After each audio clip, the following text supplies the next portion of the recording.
Selamat sejahtera, nama saya Cik Ustaz Nanti Sanja, nama matrix 01 DTK 20F 1027, kelas DTK 2A, Jabatan JKE, nama ucara Puan Rayanti Adnan.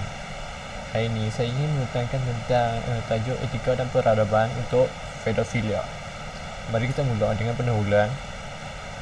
Etika dan peradaban penting dalam sebuah masyarakat, namun tahap penghayatan yang berbeza dan dipengaruhi oleh perkembangan sejarah, struktur sosial dan biografi masyarakat berkenaan.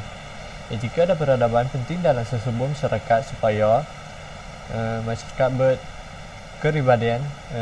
kepribadian tinggi, saling menghormati, hidup harmoni dan membina negara bangsa yang agak elok, baik dan lain-lain. Untuk definisi, apakah itu pedofilia? Pedofilia adalah gangguan seksual dalam bentuk nafsu seksual terhadap remaja atau kanak-kanak di bawah 14 tahun. Orang dengan pedofilia ini dipanggil pedofilia. Seseorang boleh dianggap pedofilia jika berusia sekurang-kurangnya 16 tahun. Menurut media semasa, pedofilia lebih dikenali sebagai penyalahgunaan kanak-kanak. Adalah penting untuk mengetahui bahawa pedofilia adalah penyakit, bukan dosa. Tidak semua penyalahgunaan pedofilia kanak-kanak, dan pastinya tidak semua orang yang menyalahgunakan anak adalah pedofilia. Isu masalah ini, pedofilia biasanya dikesan oleh diri sendiri selepas akil balik. Apabila orientasi seksual seseorang difokuskan kepada kanak-kanak, bukan orang dewasa, dia tidak dapat menentukan orientasi seksual mereka dan kemudian merasakan takut kepada diri sendiri.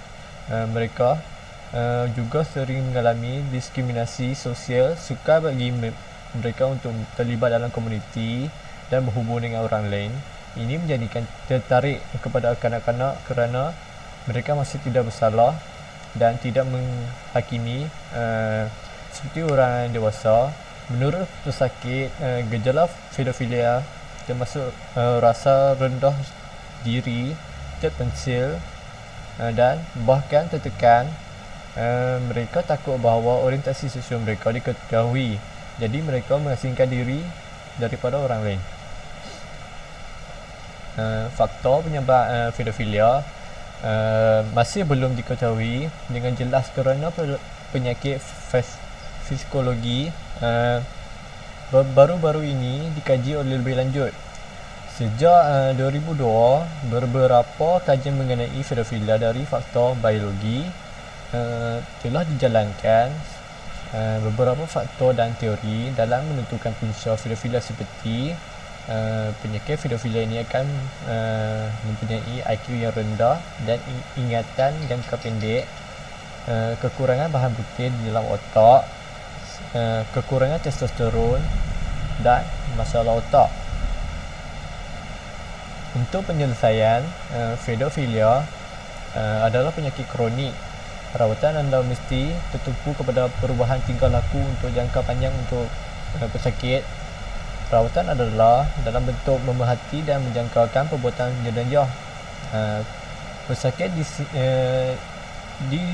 dinasihatkan untuk mengambil ubat-ubatan untuk mengurangkan libido seperti medroxy, progesteron, acetate, ubatan-ubatan yang mengurangkan testosteron dan serotonin inhibitor, lebih-lebih lagi. Ini adalah gambaran untuk menunjukkan apakah itu pedofilia.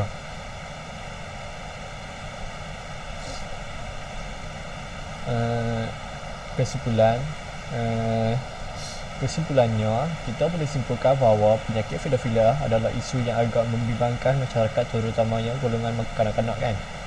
Kita sebagai seorang ahli masyarakat yang agak dewasa lah, haruslah mentitikkan berat isu tersebut dengan tegas agar golongan muda tidak terbabit kerana orang-orang muda adalah masa depan negara. Dengan itu, keselamatan negara dan keamanan negara yang kita sayang ini dapat dikekalkan. Website ini adalah rujukan saya bagi mendapatkan maklumat tentang semua ini, tentang pedofilia. Tamat pembincangan saya pada hari ini. Sekian, terima kasih.